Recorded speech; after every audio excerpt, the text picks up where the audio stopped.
और मैं देशवासियों को कहना चाहती हूँ कि हम सब आपके साथ हैं, इस लड़ाई में हम इकट्ठे हैं, साथ हैं, और हम पूरी तरह से जो भी कर सकते हैं आपकी मदद करने के लिए मौजूद हैं। हौसला रखिए, सबके सामने एक बहुत बड़ा संकट है।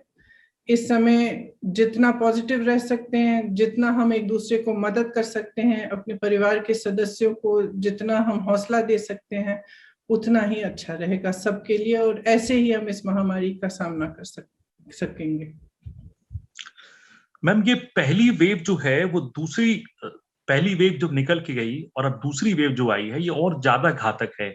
मौत का आंकड़ा बढ़ रहा है, लगातार 2.5 लाख 3 लाख तक जो है केसेस पहुंच रहे हैं और डबल अटैक कर रहा है। ये वायरस तो तैयार होके आया है।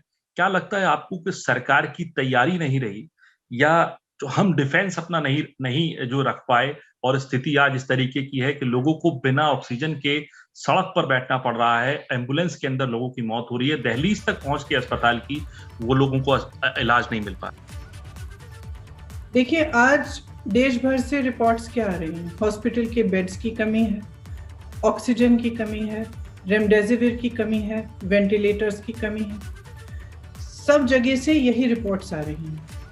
अब अगर हमने ठीक तरह से प्रिपरेशन किया होता, अगर हमने तैयारी की होती, तो फर्स्ट वेव और सेकंड वेव के बीच में हमारे पास कई महीने थे कि हम इसके लिए हम तैयारी कर सकते थे। कैसे? हमारा देश जो है ऑक्सीजन का सबसे बड़ा मैन्युफैक्चरर है। India's production capacity for oxygen is one of the largest in the world. फिर ऑक्सीजन की कमी क्यों हो रही है? क्योंकि उसको ट्रांसपोर्ट करने की सुविधा नहीं बनाई गई है। आपके पास 8-9 महीने थे, आपको मालूम था, आपके अपने सीरो सर्वेज कह रहे थे कि एक सेकंड वेव आने वाली है, आपने उसको इग्नोर किया। आपके पास समय था, आप ये सुविधा बनवा सकते थे, वॉर फुटिंग पर करा सकते थे। आज स्थिति ये है कि हिंदुस्तान में मात्र 2000 ऐसी ट्रकें हैं जो ऑक्सीजन को ट्रांसपोर्ट कर सकती हैं। तो आप समझ सकते हैं कि कितनी बड़ी त्रासदी ये है कि देश में ऑक्सीजन उपलब्ध है, लेकिन जहां पहुंचना चाहिए वहां पहुंच नहीं पाता है। आप रेमडेसिविर को देखिए, रेमडेसिविर आज एक जना मांग रहा है, ढूंढ रहा है कि कहां से मिलेगी, कैसे मिलेगी। 1.1 million remdesivir injections were exported. 1.1 million remdesivir के इंजेक्शन का निर्यात हुआ है हिंदुस्तान से पिछले 6 महीनों में, और आज हमारे पास कमी है। आप वैक्सीन्स को लीजिए, सरकार ने 6 करोड़ वैक्सीन एक्सपोर्ट की हैं पिछले 6 महीनों में। ज्यादा पिछले 6 महीने में नहीं, जनवरी से लेकर मार्च तक 6 करोड़ एक्सपोर्ट हुई हैं हमारे हिंदुस्तान से वैक्सीन। और उसी समय में 3 से 4 करोड़ हिंदुस्तानियों को वैक्सीन दी आपने। तो आपने हिंदुस्तानियों को पहले क्यों नहीं रखा? आपने उनको प्राथमिकता क्यों नहीं दी? अपने पीआर में आप पड़े रहे। और हमें हर रोज टीवी पे दिख रहा था कि मॉरिशस जा रही है, नेपाल जा रही है वैक्सीन। आपने 6 करोड़ वैक्सीन एक्सपोर्ट की, और हिंदुस्तानी लोगों को आपने 3 से 4 करोड़ तक उसी समय में आपने सिर्फ उतना वैक्सीन दिया। आज वैक्सीन की कमी है। तो वैक्सीन की कमी किस लिए हो रही है? Bad planning. रेमडेसिविर की कमी किस लिए है? बैड प्लानिंग या नो प्लानिंग। ऑक्सीजन की कमी किस लिए? कोई स्ट्रैटेजी नहीं। बेड्स, आपको मालूम था कि ये दोबारा वेव आएगा, तो आप टेम्पररी बेड्स क्यों नहीं बनवाए? आपने अस्पतालों में सुविधा क्यों नहीं बढ़ाई? आपने फोकस क्यों नहीं किया इन चीजों पे? तो ये तो एकदम सरकार का ही फेलियर है। और किस चीज में व्यस्त हैं आज भी चुनाव प्रचार में व्यस्त हैं, स्टेज पे जाकर हंस रहे हैं। यही बात, जहां से भी रिपोर्ट आ रही है, लोग रो रहे हैं। लोग चिल्ला रहे हैं, चीख रहे हैं, जैसे आपने कहा कि हमारी मदद करिए, कहीं ना कहीं से हमें दवाइयां दिलवाइए, ऑक्सीजन दिलवाइए, बेड दिलवाइए, और आप बड़ी बड़ी रैलियों में जाकर हंस रहे हैं। हंस कैसे सकते हैं?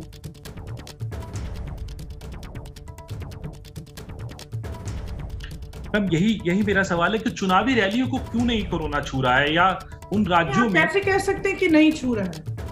कोई जाके चुनावी रैलियों में टेस्ट करा रहा है? कोई चेक कर रहा है कि इतनी बड़ी भीड़ इकट्ठी हो रही है, 40,000 लोग, 30,000 लोग इकट्ठे हो रहे हैं?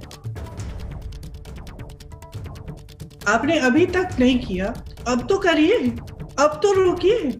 जब ये संक्रमण इतना बढ़ गया है, आप यूपी के आंकड़े देखिए, 4 तारीख या 5 तारीख से 16 तारीख तक 7 गुना संक्रमण बढ़े हैं। तो इसी तरह से पूरे देश में बढ़ रहे हैं, और जब इतना बढ़ रहा है तब तो रुक जाइए ना। उत्तर प्रदेश के अंदर लगातार आंकड़े बढ़ रहे हैं, जबकि टेस्ट की संख्या नहीं बढ़ी है। और सबसे ज्यादा जो अभी हम असेसमेंट लगती है वो ये लगती है कि पहली वेव में ये संक्रमण, ये वायरस सिटीज में था, आज ये देहात तक पहुंच गया है। शायद ही कोई ऐसा जिला बचा है उत्तर प्रदेश का जहां से नंबर्स ना बढ़ रहे हों, और टेस्टिंग ना होने की बात, एडमिशन ना होने की बात और ऑक्सीजन ना होने की बात सामने आ रही हो। तैयारियों को कैसे देखती हैं आप उत्तर प्रदेश सरकार की, और उनके दावों को कैसे देखती हैं? तो वो कह रहे हैं कि हम लोग टेस्टिंग बढ़ा रहे हैं, पूरी तरीके से सरकार मुस्तैद है। देखिए, उनके दावों के बारे में तो कम ही बोला जाए, क्योंकि उन्हीं का जो सीरो सर्वे है उसके मुताबिक, जो अक्टूबर नवंबर के समय का सीरो सर्वे है, उसके मुताबिक 5 करोड़ लोगों को तकरीबन, उन्होंने कहा था 5 करोड़ लोग कांटेक्ट आए हैं, इस वायरस के कांटेक्ट में आए हैं उस समय। और उन्होंने रिकमेंडेशन दिया था कि टेस्टिंग आप एकदम रैंप अप कर लीजिए, ज्यादा से ज्यादा बढ़ा दीजिए। सरकार, यूपी सरकार ने क्या किया? यूपी सरकार ने 70% एंटीजन टेस्टिंग शुरू की। मतलब है कि जो एक्चुअल टेस्ट है, जो आरटीपीसीआर का टेस्ट है, वो सिर्फ 30% हो रहा है आज यूपी में। उस समय उन्होंने क्यों नहीं बढ़ाया? उसको बढ़ाने के बजाय एंटीजन टेस्ट क्यों शुरू किया? अपने आंकड़ों को कम करने के लिए। आज भी प्राइवेट लैब्स में तरह तरह के रिपोर्ट आ रहे हैं हर जगह से कि प्राइवेट लैब्स को कहा गया है कि आप टेस्टिंग बंद करिए।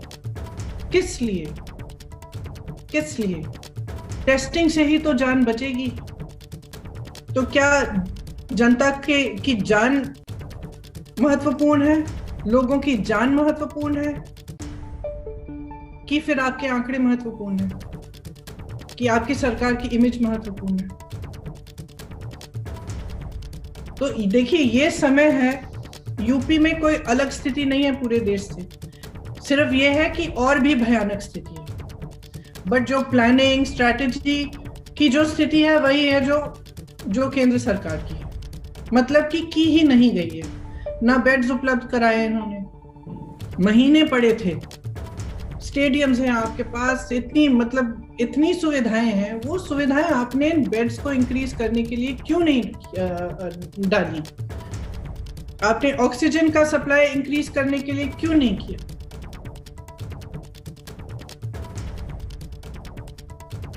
मैम, मतलब देखिए, मैं कई दिनों से, आपको भी मालूम होगा, आपके साथ भी यही हो रहा होगा, हर जगह से ऐसे रिपोर्ट आ रहे हैं कि समझ में ही नहीं आ रहा कि ये सरकार क्या कर रही है। शमशान घाटों पर इतनी भीड़ लगी हुई है, लोग कूपन्स लेके खड़े हुए हैं। कुछ दिनों पहले मुझे बताया गया कि 12 घंटे के लिए इंतजार करना पड़ रहा है, लकड़ी नहीं मिल रही। मतलब ये स्थिति आ गई कि हम लोग सोच रहे थे कि किस तरह से हम मदद करें, क्या हम किसी भी तरह से कोई लकड़ी उपलब्ध करा सकते हैं, कुछ कर सकते हैं। और हम खुद सोच रहे हैं कि हम क्या करें इस स्थिति में। जो सरकार को करना चाहिए था, सरकार नहीं कर रही है। जब ये बाहर बात निकली, जब एक वीडियो निकला कि ये हो रहा है कि इतने सारे शव जलाए जा रहे हैं लखनऊ के शमशान घाट में, तो इन्होंने क्या किया? स्टील की शीटिंग लगानी शुरू कर दी। किससे छिपा रहे हैं? पब्लिक तो देख रही, पब्लिक तो जी रही है ना, पब्लिक त्राही है। अस्पतालों के बाहर बैठ के रो कौन रहा है? तो आप पब्लिक से क्या छुपाना चाहते हैं? इस समय मैं देखिए पूरी सकारात्मक तरह से ये कह रही हूँ, मैं बिल्कुल क्रिटिसिज्म के तौर पर नहीं कह रही हूँ, मैं सकारात्मक तरह से, कंस्ट्रक्टिव तरह से ये कह रही हूँ, भगवान के लिए सरकार कुछ करे, जितनी भी उनके पास रिसोर्सेज हैं वो कोरोना की लड़ाई में डाले। जब लोगों को पता चलेगा कि ये आंकड़े हैं, जब लोगों को सच्चाई पता चलेगी, तो लोग अपने आप को बचाने की कोशिश करेंगे, लोग घर पे रहेंगे। टेस्टिंग बढ़ाइए ताकि आपको, लोगों को मदद हो, उनको पता चले कि हाँ हम संक्रमित हैं, हमें बाहर नहीं जाना है, हमें दवाइयाँ दिलवाइए, बेड्स दिलवाइए, ऑक्सीजन दिलवाइए। अभी भी किया जा सकता है, अभी भी ऑक्सीजन की सुविधा बनाई जा सकती है। अगर केंद्र सरकार अपना मन बनाए तो अभी भी तमाम ऐसे रिसोर्सेज हैं सरकार के पास कि उसके ट्रांसपोर्टेशन में डाली जा सकती हैं, अभी भी किया जा सकता है। तो अगर आप मेरे से ये पूछे कि प्रेपरेशन नहीं था, वो तो स्पष्ट है। मैं वैक्सीन को लेके आपसे पूछना चाहूंगा, वैक्सीन की आपने बात करी, हमने एक्सपोर्ट भी करी और विपक्ष लगातार जो है सुझाव भी दे रहा था, चाहे राहुल गांधी जी हों, कांग्रेस अध्यक्षा सोनिया गांधी जी हों, CWC तक कन्वीन करी गई और सुझाव दिए गए, पूर्व प्रधानमंत्री मनमोहन सिंह ने चिट्ठी तक लिखी। उसके बाद में ये सवाल भी उठा, पलटवार किया गया सरकार की तरफ से कि आज वैक्सीन की बात कर रहे हैं, 18 साल या 25 साल की उम्र की वैक्सीन को लेकर तो सबसे पहले सवाल उठाए थे तो वो कांग्रेस के नेताओं ने ही उठाए थे। कांग्रेस के कई मुख्यमंत्रियों ने वैक्सीन को लेकर सवाल उठाए थे और आज वैक्सीन को लेकर इतना हाहाकार क्यों किया जा रहा है? देखिए, पूर्व प्रधानमंत्री जी मनमोहन सिंह जी इस देश के 10 सालों के लिए प्रधानमंत्री रहे। पूरा देश जानता है कि कितने डिग्निफाइड इंसान हैं और कितनी उनको सरकार चलाना आता है और एक विजनरी है। अगर वो आपको सुझाव दे रहे हैं इस समय, जबकि देश इतनी बड़ी महामारी से जूझ रहा है, इतना बड़ा संकट है हमारे सामने, अगर वो सुझाव दे रहे हैं तो उस सुझाव को उसी डिग्निटी के साथ, उसी ग्रेस के साथ लीजिए जिस तरह से उसको वो सुझाव दिया जा रहा है। हर पॉलिटिकल पार्टी का आज यही धर्म है और यही ड्यूटी है, हम सब एक होकर, राजनीति से परे हटकर एक होकर इस महामारी का सामना करें। आखिरी सवाल आपसे पूछना चाहूंगा, राहुल गांधी जो पूर्व अध्यक्ष हैं कांग्रेस पार्टी के, पहली वेव से पहले भी पिछले साल फरवरी में उन्होंने चेताया था सरकार को, तमाम बातें लगी थी। उसके बाद कई प्रेस कॉन्फ्रेंसेस के जरिए उन्होंने कहा कि हमें वायरस को चेज नहीं करना है, वायरस से आगे रहना है। आज भी उन्होंने बात कई बार कही है, बाकायदा चिट्ठी लिख के प्रधानमंत्री से कहा। क्या लगता है आपको कि सरकार ने उनकी बातों को संजीदगी से नहीं लिया? क्या ये सरकार की उदासीनता लगती है आपको या कोई अहंकार लगता है? और एक डेमोक्रेटिक सिस्टम में अपोजिशन से संवाद क्या होना चाहिए इतने बड़े इशू पे कि जब एक अनप्रेसिडेंटेड सिचुएशन है इस देश के अंदर, तो वहां डेमोक्रेसी की वैल्यू जो अपोजिशन और सत्ता पक्ष और विपक्ष को साथ लेकर चलनी चाहिए, वो आपको लगता है कहीं मिसिंग है? देखिए, ये सरकार ISI से बात कर सकती है। दुबई में इनका वार्तालाप चल रहा है ISI के साथ। विपक्ष के नेताओं से बात नहीं कर सकती। जब विपक्ष के नेता सिर्फ कंस्ट्रक्टिव सजेशंस दे रहे हैं, आज मैं नहीं समझती कि एक भी ऐसा विपक्ष का नेता है जो कंस्ट्रक्टिव और पॉजिटिव तरह से इनको सुझाव नहीं दे रहा। और सब कह रहे हैं, सब राजनीतिक पार्टियां कह रही हैं, हम साथ हैं आपके, हम सरकार के साथ हैं, हम देश के साथ हैं, हम मदद करना चाहते हैं, ये इस महामारी का सामना हमें इकट्ठे करना है। तो ये डेमोक्रेसी, आपने कहा, लोकतंत्र है।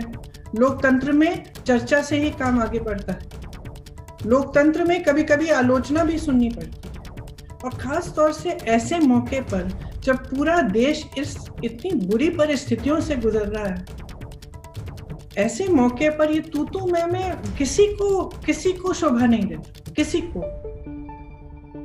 तो जब विपक्ष के नेता आपको सुझाव दे रहे हैं, तो इसीलिए दे रहे हैं क्योंकि कुछ ऐसी चीजें जो आपने की नहीं, जैसे मैं भी कह रही हूँ, मैं किस लिए इतनी उत्तेजित पे कह रही हूँ। क्योंकि जिन परिस्थितियों को हम देख रहे हैं, जो हो रहा है हमारे सामने, हम सब के साथ, इस महामारी ने किसी को नहीं छोड़ा है, सब हम देख रहे हैं। तो इन परिस्थितियों में नाराजगी तो होगी ना, क्यों नहीं किया? आपके पास समय था, आप पीआर में पड़े हैं, प्रचार में पड़े हैं, छोड़िए ये सब, छोड़िए ये सब। आज वो समय है जब आपको जनता के साथ होना है, साथ खड़े होना है। तो इसके लिए सबसे बड़ी चीज तो लोकतंत्र ही होती है। सबको जोड़िए ना, हम सबको जोड़िए, हम सब जुड़ जाएंगे। एक लड़ाई है। अब आप अगर देखिए, जैसे आप मेडिकल स्टाफ को लीजिए, अस्पतालों को लीजिए, संकट में है, सरकार को सपोर्ट करना चाहिए, आपने इंश्योरेंस हटा दी। तो अगर विपक्ष का नेता बोलेगा नहीं, आवाज नहीं उठाएगा, अगर मैं ये नहीं कहूंगी कि भाई हमारे पास ऑक्सीजन तो काफी, इसको ट्रांसपोर्ट करने की सुविधा बनाइए, तो कौन कहेगा? तो एक अहंकारी सरकार तो वो सरकार होती है जो किसी की नहीं सुनती। आज सिर्फ विपक्ष के नेता की बात नहीं नकारी जा रही, आज पूरे देश की बात नकारी जा रही है। हर एक इंसान रो रहा है, कह रहा है मेरी मदद कर। कौन मदद कर रहा है?